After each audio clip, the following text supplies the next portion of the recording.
মধ্যপ্রাচ্যের অস্থির ভূ রাজনীতিতে নতুন করে আলোড়ন তুলছে পাকিস্তানকে ঘিরে বিস্ফোরক এক দাবি। ইরানের একটি সংবাদ মাধ্যমে প্রকাশিত প্রতিবেদনে বলা হয়েছে, ইরান ও যুক্তরাষ্ট্রের চলমান কূটনৈতিক প্রক্রিয়াকে ব্যাহত করার উদ্দেশ্যে সুইজারল্যান্ডে পাকিস্তানের সেনাপ্রধান জেনারেল আসিম মুনিরকে হত্যার একটি পরিকল্পনা করেছিল ইসরায়েলের গোয়েন্দা সংস্থা মোসাদ।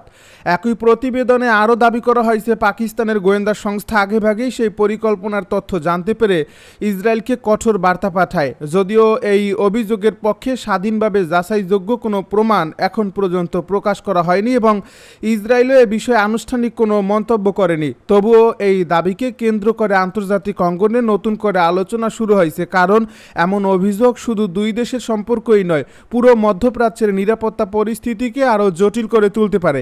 এ প্রতিবেদন অনুযায়ী ইরান ও যুক্তরাষ্ট্রের মধ্যে যখন কূটনৈতিক যোগাযোগ এবং সম্ভাব্য সমঝোতার চেষ্টা চলছিল, ঠিক সেই সময় পরিস্থিতিকে অস্থিতিশীল করার জন্য পাকিস্তানের সেনাপ্রধানকে লক্ষ্যবস্তু বানানোর পরিকল্পনা করা হয়। দাবি করা হয়, এই ঘটনাটি ঘটলে শুধু পাকিস্তান ও ইসরায়েলের মধ্যেই নয়, বরং ইরান, যুক্তরাষ্ট্র এবং মধ্যপ্রাচ্যের আরও কয়েকটি দেশের মধ্যে বড় ধরনের উত্তেজনা সৃষ্টি হতে পারে। এর ফলে চলমান কূটনৈতিক উদ্যোগ সম্পূর্ণভাবে ভেস্তে যাওয়ার আশঙ্কাও তৈরি হতো। তবে এসব তথ্যের সত্যতা নিয়ে আন্তর্জাতিক বিশ্লেষকদের মধ্যে যথেষ্ট প্রশ্ন রয়েছে, কারণ এ ধরনের গুরুতর অভিযোগের ক্ষেত্রে নিরপেক্ষ বা আন্তর্জাতিক কোনো সংস্থা এখন পর্যন্ত একই ধরনের তথ্য নিশ্চিত করেনি। ইরানি সংবাদ মাধ্যমের ভাষ্য অনুযায়ী, পাকিস্তানের সামরিক গোয়েন্দা সংস্থা আগে থেকেই কথিত পরিকল্পনার বিষয়ে বিস্তারিত তথ্য পেয়ে যায়। এরপর সেনাপ্রধানের সফরসূচি বা বৈঠকের সময়সূচিতে বড় ধরনের কোনো পরিবর্তন না এনে বরং নিরাপত্তা আরও জোরদার করা হয়। একই সঙ্গে কূটনৈতিক মাধ্যমে ইসরায়েলের উদ্দেশ্যে একটি কঠোর সতর্কবার্তা পাঠানো হয়েছে বলেও প্রতিবেদনে দাবি করা হয়। সেখানে বলা হয়েছে, পাকিস্তানের প্রতিনিধি দলের উপর কোনো ধরনের হামলা হলে তার প্রতিক্রিয়া হবে অত্যন্ত কঠোর এবং তার দায় সম্পূর্ণভাবে ইসরায়েলকে বহন করতে হবে। এই বক্তব্য প্রকাশের পর থেকে সামাজিক যোগাযোগ মাধ্যম ও বিভিন্ন আন্তর্জাতিক সংবাদ বিশ্লেষণে বিষয়টি নিয়ে ব্যাপক আলোচনা শুরু হয়েছে। সবচেয়ে বেশি আলোচনার জন্ম দিয়েছে সেই দাবিটি, যেখানে বলা হয়েছে পাকিস্তান ইসরায়েলকে এমন একটি কঠোর বার্তা দিয়েছিল যার ভাষা ছিল অত্যন্ত আগ্রাসী। তবে এই বক্তব্যের কোনো স্বাধীন বা নিরপেক্ষ উৎস থেকে নিশ্চিত তথ্য পাওয়া যায়নি। এর ফলে বিষয়টি এখনও মূলত একতরফা দাবির পর্যায়ে রয়েছে।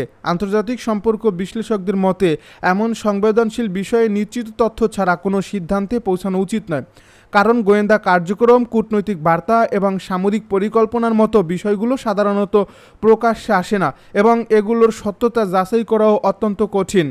এদিকে পাকিস্তানের পক্ষ থেকেও এখন পর্যন্ত এই নির্দিষ্ট অভিযোগ নিয়ে বিস্তারিত কোনো আনুষ্ঠানিক বিবৃতি প্রকাশ করা হয়নি। ইসলামাবাদ বরাবরই বলে আসছে, তারা নিজেদের নিরাপত্তা এবং সার্বভৌমত্বের প্রশ্নে কোনো ধরনের আপোষ করবে না। তবে ইরানি সংবাদ মাধ্যমে প্রকাশিত প্রতিবেদনের প্রতিটি দাবি পাকিস্তান সরকার আনুষ্ঠানিকভাবে সমর্থন করেছে এমন তথ্য এখন পর্যন্ত পাওয়া যায়নি। এর ফলে বিষয়টি নিয়ে ধোঁয়াশা আরও বেড়েছে।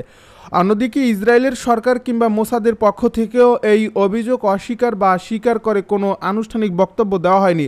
আন্তর্জাতিক কূটনীতিতে এমন পরিস্থিতি নতুন নয়। বহু বছর গোয়েন্দা সংস্থাকে ঘিরে নানা ধরনের অভিযোগ সামনে এলেও সংশ্লিষ্ট দেশগুলো আনুষ্ঠানিকভাবে নীরব থাকে। বিশেষজ্ঞদের মতে, এই নীরবতা থেকে অভিযোগ সত্য কিংবা মিথ্যা কোনোটি নিশ্চিতভাবে প্রমাণ হয় না, বরং নির্ভরযোগ্য তথ্য এবং স্বাধীন তদন্ত ছাড়া এমন ঘটনাকে নিশ্চিত বাস্তবতা হিসেবে গ্রহণ করা উচিত নয়। মধ্যপ্রাচ্যের বর্তমান পরিস্থিতি এমনিতেই অত্যন্ত সংবেদনশীল। গাজা যুদ্ধ, ইরান ইসরায়েল উত্তেজনা, লেবানন সীমান্তের সংঘর্ষ এবং বিভিন্ন আঞ্চলিক শক্তির কৌশলগত অবস্থান পুরো অঞ্চলকে দীর্ঘদিন ধরেই অস্থিতিশীল করে রেখেছে। এর মধ্যে পাকিস্তানকে ঘিরে এমন নতুন দাবি সামনে আসায় কূটনৈতিক অঙ্গনে নতুন করে উদ্বেগ দেখা দিয়েছে। কারণ পাকিস্তান একটি গুরুত্বপূর্ণ পারমাণবিক শক্তিধর দেশ। সেই দেশের সেনাপ্রধানকে লক্ষ্য করে কোনো হামলার অভিযোগ সত্য প্রমাণিত হলে তার প্রভাব শুধু দুই দেশের মধ্যে সীমাবদ্ধ থাকতো না, বরং তা পুরো অঞ্চলের নিরাপত্তা ব্যবস্থাকে নাড়িয়ে দিতে পারত। রাজনৈতিক বিশ্লেষকদের মতে, বর্তমান বিশ্ব ব্যবস্থায় সামরিক শক্তির পাশাপাশি তথ্যযুদ্ধ বড় একটি বাস্তবতা হয়ে উঠেছে। বিভিন্ন সময় বিভিন্ন পক্ষ নিজেদের অবস্থান শক্তিশালী করতে কিংবা প্রতিপক্ষকে চাপে ফেলতে নানা ধরনের তথ্য প্রকাশ করে থাকে। তাই এমন সংবেদনশীল সংবাদ বিশ্লেষণের ক্ষেত্রে তথ্যের উৎস, প্রমাণ এবং আন্তর্জাতিক যাচাইকে বিশেষ গুরুত্ব দেওয়াই জরুরি। অন্যথায় গুজব বা অসমর্থিত তথ্য দ্রুত আন্তর্জাতিক উত্তেজনায় বাড়িয়ে দিতে পারে। এদিকে ইরান ও যুক্তরাষ্ট্রের সম্ভাব্য কূটনৈতিক যোগাযোগ নিয়েও বিশ্বজুড়ে নজর রয়েছে। দীর্ঘদিনের বৈরিতার পর দুই দেশের মধ্যে যে কোনো ধরনের আলোচনা আন্তর্জাতিক রাজনীতিতে বড় প্রভাব ফেলতে পারে। এর ফলে সেই আলোচনাকে ব্যাহত করার উদ্দেশ্যে কোনো পক্ষ গোপন পরিকল্পনা করছে কিনা সেটি নিয়ে স্বাভাবিকভাবেই কৌতূহল তৈরি হয়েছে।